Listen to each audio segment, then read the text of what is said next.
মানুষ মরার পরে মাটি দেওয়ার পরে এর বাদে ও মানুষ আবার জিন্দা হয়ে যায় কিনা দেখুন আপনারা এই ভিডিওর মাঝে। 2 दिन हो चुका था लेकिन 2 दिन के बाद कबर से आवाज आ रहा था भाई, लास्ट में आया, पूरा पब्लिक देख सकते हैं इसको कबर से निकाला जा रहा है और जिंदा है भाई।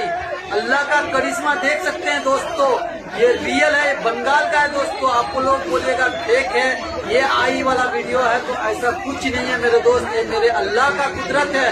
अगर अल्लाह से मोहब्बत है तो प्लीज इस वीडियो को शेयर कीजिए दबा करके और लाइक कीजिए, अपने दोस्तों के साथ भेजिए ताकि सब कोई देखे दोस्तों। देख सकते हैं आप लोग, हाँ कितना पब्लिक है दोस्तों, देख सकते हैं सब कोई वीडियो बना रहा है, देखिए निकाल रहा है उसको, जिंदा है पूरा भाई। अल्लाह अकबर। যে ময়তরে 2 দিন আগে খবর জিয়ারত দিয়া হয়েছিল ও ময়ত আবার 2 দিন পরে জিন্দা হয়ে যায় কিলাম, এটা আপনারা কইছেন এটা কোনো সম্ভব হইব না? সম্ভব হইতে পারে, এটা সব কিচ্ছু হয়েছে গিয়ে আল্লাহর হুকুম। আল্লাহর হুকুম ছাড়া কোনো কিচ্ছু হয় না। তো ভিডিওটা শেয়ার করি সবার কাছে পৌঁছে দিবা।